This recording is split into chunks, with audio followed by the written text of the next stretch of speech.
Okay, I went to Randolph School. Here in town. That's right, 37th and D Street, Yeah. and Irving School. Now, interestingly, I'm a bike brat. A bike brat. What's that? My 10th birthday, I told my folks to give me, when I came home from school, I wanted my birthday present on the dining room table. And they had a bicycle for me at age 10.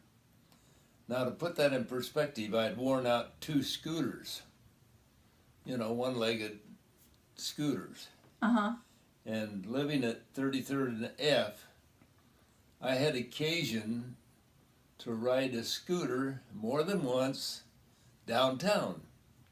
That's a little bit of a ride. Down 33rd to Randolph, down Randolph to the tracks, down the tracks to O Street, up O Street to downtown, and we were collecting cigar bands. I must have been 10 or 12, not much over that. So about 1933? Yeah, we'd go to Harley Drug and pick up the cigar bands off the floor or wherever we could get them and put them in a book. Kind of a dirty hobby, but that's part of my story. Riding bikes. 9th grade, a good friend of mine, Norm Hoke, and I had season tickets to the Capitol Beach swimming pool. Norm lived on 35th and Washington. I'm 33rd, 34th and F. We would meet and ride our bikes to Capitol Beach. We had season tickets 2 years in a row. And that is a long bicycle ride. Yeah, it is. Over the viaduct and out West Stowe. Several times we'd go out there as much as 2 times a week. Now, what does this have to do? Well, from a physical fitness standpoint, you get on that kind of routine at our age, and we're building muscles that can propel us the rest of our life. Yeah. Lots of exercise. That's right. Very good. Where did you go to high school at? Lincoln High School. Now that we gave up the bikes, it would be we were, well, I don't know how you phrase it, but we were above riding a bike to high school. Yeah. And we walked. And Did you play any sports in high school? I played football in high school. My sophomore year over there, I had an opportunity. I was on the reserve team, but in the latter part of September, I had an opportunity to take over a newspaper route that I had acted as a substitute for 2 or 3 years. Mm-hmm. With that event, I quit my football and my freshman, well, in those days it'd be a sophomore year, it was a 3-year high school, and gave up football to carry the papers. Subsequent years, I just hired for 25 cents a carry, a substitute, and I did play football in my junior and senior year. Oh, so you went back to playing football then? Yeah. Oh, very good. No hero, but I was there. Anything in high school that you can remember that stands out? Part of my personal story, and I've got to tell it, I don't know what you're going to do with it. My brother was 10 years older than I was. And when he was in college, they had boxing as an event at Nebraska. I don't know what the nature of it was, but in any event, we ended up with a speed bag and a heavy bag in our basement. And he's 20 and I'm 10, and he's trying to teach me boxing. Subsequent to that time, I joined the YMCA and joined with the boxing group, and I did that for 4 or 5 years.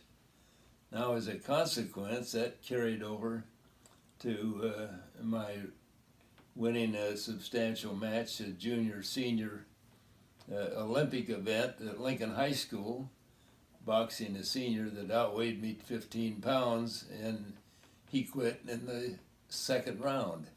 And you won. And I won. I won the intramural boxing at Nebraska. But here it is, October 1942. and this is our third semester at the University of Nebraska.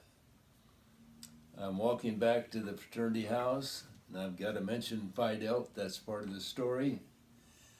As I approached the front door, two of my very close friends were walking out. I said, "Where are you guys going?" They said, "We're going up to the post office and see if we can qualify for a V5 program." I said, "What's V5? That's your Navy cadet program for pilots."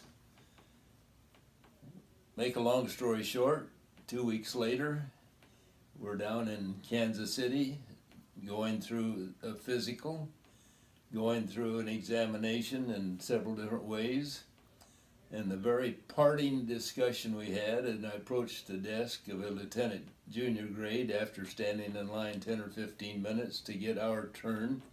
This is a departing interview with the consequences of our day-long visit. This was Saturday, October 27th, I'm talking about. As I approach and lay my hands on the desk, he notices my fraternity Phi Delta ring. In turn, he flashes a ring on, this is a JG, flashes a ring where he is also a Phi Delta, and so forth. Oh, cool. He immediately turns and said, "Are the two," as I start to sit down, he says, "Are the two behind you, as you've talked, are they?" And I said, "Yes, they're fraternity brothers." And he reached and picked up 3 mimeograph forms, handed each of them there, and he said, "I will mark you down for a call-up June 1943, the first week in June. We want you to complete your 4th semester of college. Previously, to get into the Navy program, you had to have 2 years of college. That had been reduced, but that was his statement to me. As a consequence, we were called in June. Instead of a 15-month program, and for V5 it was 18 months and so forth. That particular time lapse probably kept me out of actively carrier-based Navy experience. Mm-hmm. But that was a significant event in my life to go through the cadet program. It's a 20-month program, and we did learn to fly, and I met the requirements. We were assigned to a Navy flight squadron that would have put us aboard the FDR, which is a Franklin D. Roosevelt carrier. It's going to be the initial cruise with that carrier, and our squadron is formed and met in Grosse Ile. Had orders to Grosse Ile, and pending that arrival date with 2 days leave, I took that opportunity to go back to Lincoln and propose to my high school and college girlfriend, and we set the marriage date 2 weeks later. I knew that I'd have some timely leave, and so I was married on August 3rd, 1945. And what was her name? Her name was Dorothy Jean Brown, Jeannie, and we had met in 8th grade in Irving, and I guess we were an item, as you might say. We were carried us through to our marriage, and following our marriage, we drove back to Grosse Ile, and at that point in time, August 6th, you know, they dropped the bomb on Hiroshima. I think that might have been either the first or second bomb, I'm not sure which. In any event, that foreshortened any kind of a Navy active duty career from World War II that I might have anticipated. I was discharged the following November 29th, 1945. Jeannie and I were at Grosse Ile. Grosse Ile is an island community on the Detroit River, about 20 miles south of Detroit, near Trenton, Michigan. So that period of time from August to the following November was well spent. We had an opportunity go to a couple football games. We went to Niagara Falls, and it was really a pleasant part of our early life, that several months while I was in the Navy. Very good. I graduated in 1947. I continued at Nebraska for the ensuing 2 years. I took, as a graduate student, I could take any course offered at Nebraska. Interestingly, I took philosophy and abnormal psych. My period of time in abnormal psych was foreshortened. When I looked up and down the file, this is about my third or fourth week in the class, up and down the aisle, I figured I might be about one of about 3 or 4 people in the class that wasn't seeking some kind of psychiatric care. Yeah. As a profession. I dropped out of that program. I still have the book, however. But that 2 years that I spent as a postgraduate student, incidentally, the Navy educational program gave me what amounted to 27 hours. Now, a full schedule would be 13 hours, so that's basically almost a full year of college credit. Oh, sure. Which foreshortened my period of time. However, I still stayed in class. I helped my father in the grocery store, and I played a lot of handball. And I had been active on the wrestling team, not as a qualified member. Came out of the service thinking I could surely make the team, but circumstances were such. I ran into the Boker brothers, Hal and Harold and whatever the second one named. Anyhow, they bracketed my weight, and I gave up my wrestling career at college, and it had served me well in the service. While at St. Mary's, I was the regimental wrestling champ there. Thought sure I could qualify for the team, but that's another part of my story. At this point in time, I'm prepared to go into full-time. I'd completed my schoolwork and full-time job. I went into the BizAd College bulletin board where they were identifying those firms seeking employment, and made contact with officers of the insurance company, Bankers Life in Nebraska. Interviewed there. I had previously interviewed for a job in Omaha and had a job offered to me after I went down to Kansas City, but I didn't want to leave Lincoln, and accepted the opportunity to work at Bankers Life, Nebraska. I stayed with that firm 26 years, and was very fortunate to rise to officer category. I obtained designation of MAI, which is a member of the Appraisal Institute.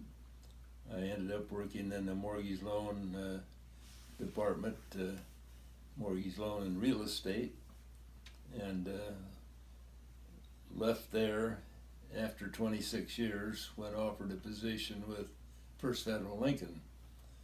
I had been on the First Federal Board for 3 years, and got acquainted as a consequence with different responsibilities taking place there. The president, John Dean, had passed away. I was on a business trip, received a call, and the board offered me a position of president if I wanted to come back. And so I spent the ensuing 12 years of my business life with Bankers Life, Nebraska. And First Federal Lincoln, correct that. I spent the last 12 years as president of First Federal, retiring at age 65, retaining board position for 5 years, and then an honorary board for another 5. But that was the end of my career, so to speak. Mm-hmm. And since you retired, what have you kept busy with in your life? Because you are 94 as of April 2nd? I had joined the Lincoln Country Club when I was 38 years old. I was a golf enthusiast and a golfer, of no particular note, but I had spent part of my youth caddying during the summer months and knew what golf was all about, and I made that part of my physical activity. And you're still a member. And I'm still a member. Yeah. And I played a couple of days ago. Hesitate to call it golf anymore, but what used to be a 250-yard drive is now 150 yards. Yeah. Or less. It's changed a little bit over the years, huh? Yeah.